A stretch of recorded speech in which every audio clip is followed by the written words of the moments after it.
नमस्कार, आप देख रहे हैं IBC 24। मैं हूं आपके साथ विजय कुमार पंड्या। शुरुआत करेंगे खबरों की रात 10 बजे के इस बुलेटिन में। सबसे पहले बैकुंठपुर की बात करते हैं। सड़क हादसे की खबर आ रही है। सड़क हादसे में 3 लोगों की मौत हो गई है। बताया जा रहा है कि एक बस ने ऑटो को जोरदार टक्कर मारी है। इस ऑटो में 3 लोग सवार थे, तो 3 की मौत हो गई है। गंभीर रूप से घायल है। मनिंदगढ़ से रांची जा रही थी ये बस। मौके पर पुलिस पहुंच गई है।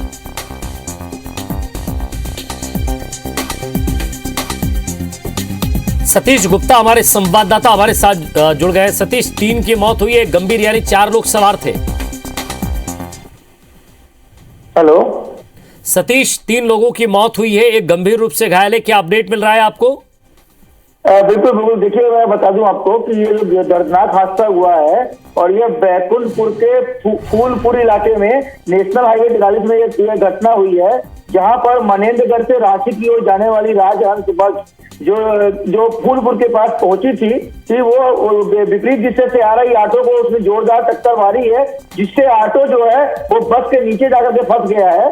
जो जानकारी मिल रही है घटना को लेकर विजय कि ऑटो में 4 लोग सवार थे, जिसमें से अस्पताल ले जाने पर डॉक्टरों ने 3 लोगों को मृत घोषित कर दिया। वही एक की हालत गंभीर है, जिसका इलाज जो है वो जिला अस्पताल में चल रहा है। इस तरह से दर्दनाक हादसा हुआ है। जानकारी मिलने के बाद ये चर्चा पुलिस जो है ये मौके पर पहुंची थी। और ये जो बस है ये डेली जो है शाम को जो है 7:30 बजे मनेंद्रगढ़ से निकलती है। राजहंस कंपनी की बस है, जिसका नंबर CG14A3191 है। इस तरह की घटना सामने आई है। जी विजय। शुक्रिया सतीश इस तमाम बातचीत के लिए। तो एक व्यक्ति घायल है गंभीर रूप से, उसका इलाज चल रहा है। छत्तीसगढ़ के मुख्यमंत्री भूपेश बघेल आज शाम दिल्ली से लखनऊ पहुंच गए हैं। इससे पहले वो दिल्ली में पहुंचे, जहां राहुल गांधी से उनकी मुलाकात हुई। दोनों के बीच देश और प्रदेश के राजनीतिक हालातों पर चर्चा हुई। छत्तीसगढ़ में कांग्रेस सरकार के 3 साल पूरे होने पर राहुल गांधी ने सीएम भूपेश बघेल को बधाई दी। मुख्यमंत्री भूपेश बघेल बुधवार को 2 सभाओं को संबोधित करेंगे। लखनऊ के खेल मैदान इटौजा में किसान रैली और लखीमपुर खीरी में आम सभा को संबोधित करेंगे। मुख्यमंत्री भूपेश बघेल गुरुवार को अयोध्या और गोरखपुर क्षेत्र में भी सभा को संबोधित करेंगे। और देश में कम्युनिटी संचालन को लेकर केंद्रीय खाद्य मंत्री पीयूष गोयल ने आज सभी राज्यों के खाद्य मंत्रियों की बैठक ली है। इस बैठक में छत्तीसगढ़ के खाद्य मंत्री अमरजीत भगत भी शामिल हुए। उन्होंने बेहतर कम्युनिटी किचन संचालन को लेकर कई सुझाव दिए। मंत्री अमरजीत भगत ने बताया कि छत्तीसगढ़ में कम्युनिटी किचन का संचालन हो रहा है। पिछले 2 साल से केंद्र सरकार ने अलॉटमेंट देना बंद कर दिया है। उन्होंने कहा कि अगर भारत सरकार की इस दिशा में मंशा है तो हम निश्चित रूप से आगे बढ़ेंगे। मंत्री भगत ने कहा कि कम्युनिटी किचन संचालन से देश में भिक्षावृत्ति में कमी आएगी। इसका लाभ खासकर अस्पताल और बस स्टैंड जैसी जगहों पर मिलना चाहिए। इसके लिए सामाजिक संस्थाओं का सहयोग भी हमें लेना चाहिए। पीडीएस दुकानों में ई-पास मशीन को लेकर भी मंत्री भगत ने चर्चा की। बैठक के बाद मंत्री अमरजीत भगत ने केंद्रीय खाद्य मंत्री से मुलाकात कर सेंट्रल पूल में अरवा के साथ उसना चावल लेने की अनुमति देने की मांग की। साथ ही बारदाने की कमी को ध्यान में रखते हुए HDPPE बारदाने में भी FCI में चावल जमा कराए जाने की मांग की।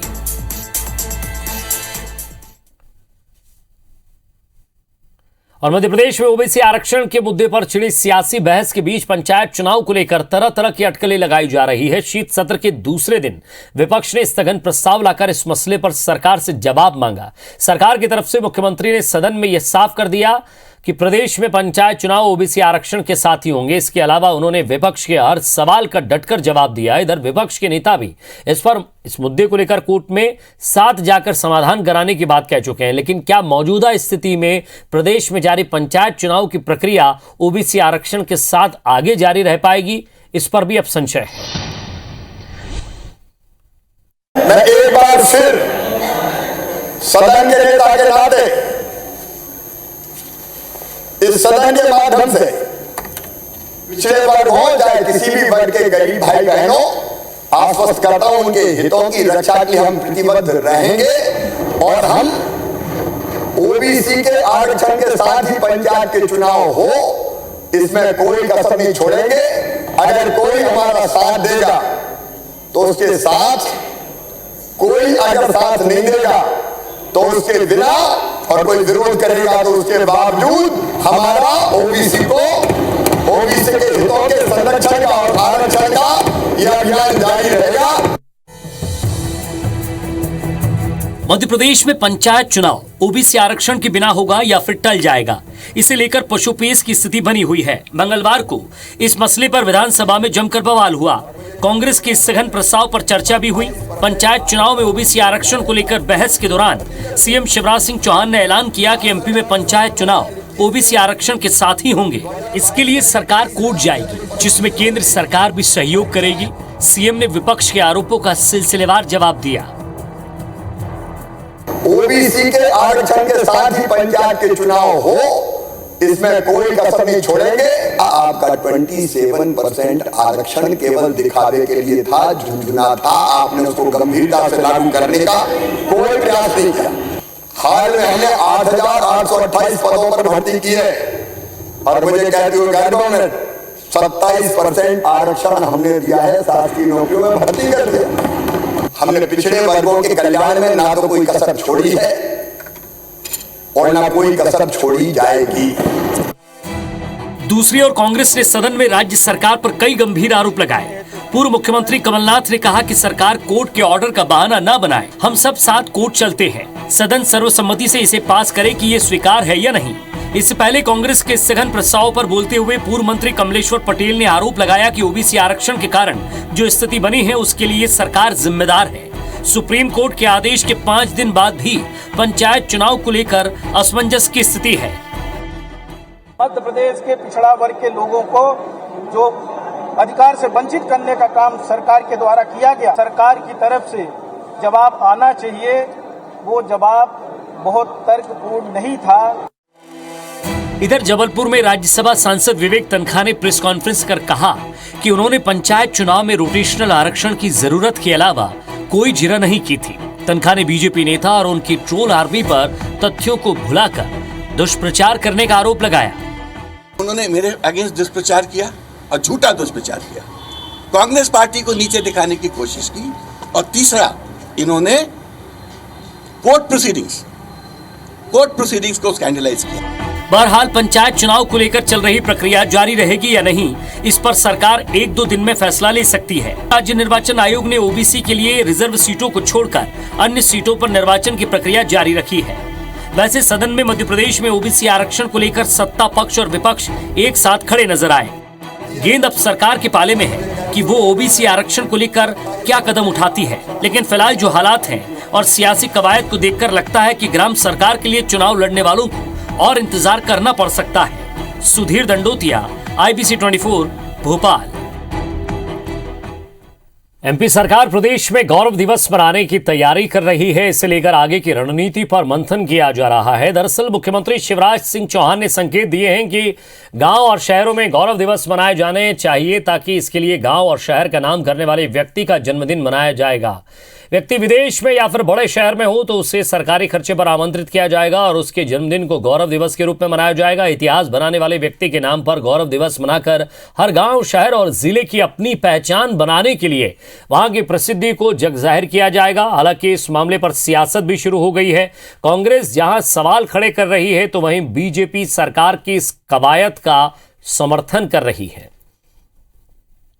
उस पर प्रदेश की सरकार का पैसा खर्च हो रहा है, जो नहीं होना चाहिए। हमारी मांग है कि ये उत्सव मनाने से अच्छा है कि जो मध्य प्रदेश के जो गलियों में, गांव में जो हमारे गरीब, पीड़ित, शोषित लोग रह रहे हैं उनको न्याय मिले, उनको पक्के मकान बनाने को मिले। ये उत्सव मनाने से कोई प्रदेश की जनता का भला होने वाला नहीं। छोटे छोटे इलाकों से कई लोगों ने देश के लिए न केवल आज़ादी की लड़ाई लड़ी, बल्कि आज़ाद होने के बाद में भी सेना के माध्यम से कुर्बानी देने का काम किया या देश के लिए योगदान देने का काम किया। वो गौरव के कारण हैं। अपने गौरव के साथ आगे बढ़े, विकसित हों, ये भावना भी जगाने का कारण इस प्रकार के आयोजन हो सकते हैं।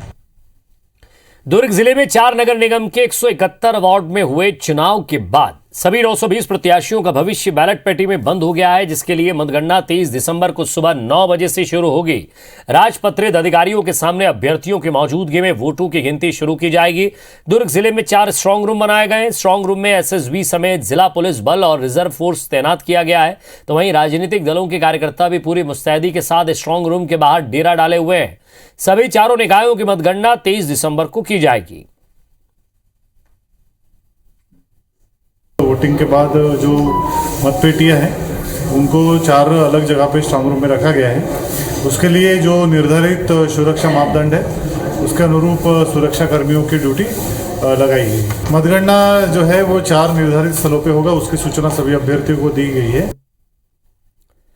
कांग्रेस के राज्यसभा सांसद विवेक तनखा ने छत्तीसगढ़ में कोयले के अवैध खनन का मुद्दा राज्यसभा में उठाया है। तनखा के सवाल पर केंद्रीय कोयला एवं खान मंत्री प्रहलाद जोशी ने अवैध खनन रोकने के सरकारी इंतजामों और तैयारियों की जानकारी दी है। इसके मुताबिक छत्तीसगढ़ में कोयले का अवैध खनन रोकने के लिए CISF और SISF को तैनात किया गया है। साथ ही TSR यानी कि त्रिपुरा स्टेट राइफल्स की एक बटालियन तैनात की गई है, जबकि 1000 कर्मियों वाली एक और बटालियन को मंजूरी दी गई है। TSR की 3 और कंपनियां दिसंबर 2021 और जनवरी 2022 तक तैनात कर दी जाएंगी। केंद्रीय मंत्री ने बताया कि कोल इंडिया ने छत्तीसगढ़ में कोयले का अवैध खनन रोकने के लिए coal mine surveillance and management system लागू किया है। जिसके अलावा खान प्रहरी नाम की एक मोबाइल एप्लीकेशन भी शुरू की गई है। विवेक तनखा ने छत्तीसगढ़ के रायगढ़ में गारे पालमा कोल सेक्टर में अवैध खनन का मुद्दा उठाया था। नजर बिग न्यूज पर प्रधानमंत्री नरेंद्र मोदी ने यूपी के प्रयागराज में आयोजित महिला सशक्तिकरण सम्मेलन में 1000 करोड़ रुपए की राशि महिला स्व सहायता समूहों के बैंक खाते में ट्रांसफर की है और 202 टेक होम राशन प्लांट का भी शिलान्यास किया है। देश में लड़कियों की शादी की वैधानिक उम्र को 18 से बढ़ाकर 21 करने का अधिनियम आज लोकसभा में पेश किया गया। महिला एवं बाल विकास मंत्री स्मृति ईरानी ने बाल विवाह निषेध अधिनियम को पेश किया। विपक्ष के हंगामे के बीच ये बिल संसदीय की समिति के पास विचार के लिए भेजा गया है। समिति इस बिल की विस्तृत जांच करेगी।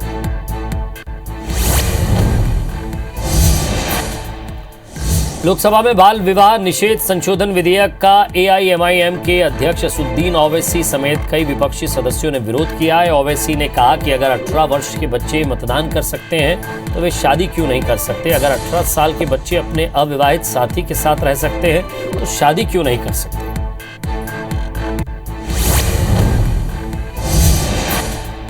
पश्चिम बंगाल के हल्दिया में स्थित इंडियन ऑयल कॉरपोरेशन के कैंपस में भीषण आग लग गई है। इस दर्दनाक हादसे में 3 लोगों की मौत हो गई है, जबकि 35 के करीब लोग घायल बताए जा रहे हैं। सूत्रों के मुताबिक मॉक ड्रिल के बाद एक प्लांट में शटडाउन का काम चल रहा था, तभी ड्रिलिंग के दौरान विस्फोट हुआ।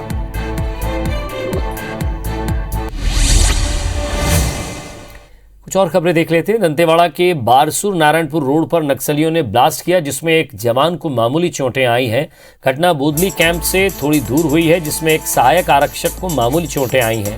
इसके बाद करीब 10 बजे नक्सलियों ने एक और आईडी ब्लास्ट किया।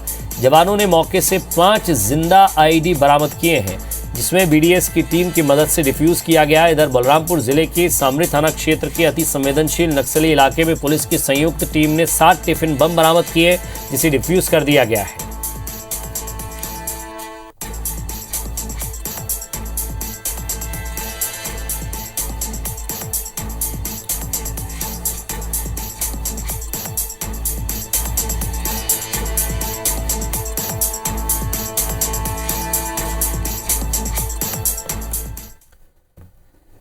कपड़ा व्यापारी एसोसिएशन ने 5 से 12% GST बढ़ाने के विरोध में 3 दिवसीय ब्लैकआउट की शुरुआत की और इसी के तहत विदिशा में आज कपड़ा व्यापारियों और जूता विक्रेताओं ने सड़क पर अनूठा विरोध प्रदर्शन किया है।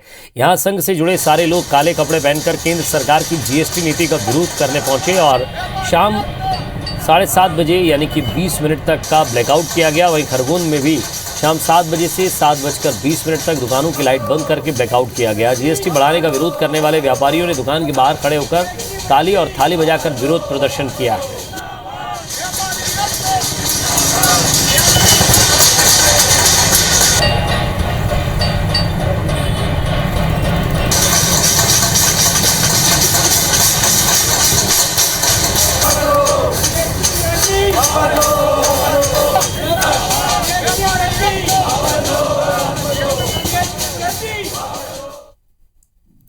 और इसी के साथ फिलहाल इस बुलेटिन में इतना ही। नमस्कार।